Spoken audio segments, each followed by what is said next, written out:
కలిసి మెలిసి చదివిన రోజులు, ఆడిన ఎన్నో ఆటలు, క్లాసు రూమ్ లో మనం చేసిన అల్లరులు, తీపి జ్ఞాపకాలు ఎన్నెన్నో ఈ బడి ఇచ్చింది మనకిరా. వదిలేసి వెళ్ళుతుంటే కన్నీరు వస్తుందిరా.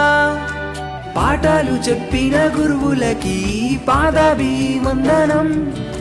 మిమ్మల్ని మేము ఎంతో మిస్ అవుతూ ఉన్నాం. 10 సంవత్సరాల కాలాన్ని విడిచి వెళుతుంటే ఏదో తెలియని బాధ వెంటాడుతూ ఉందే.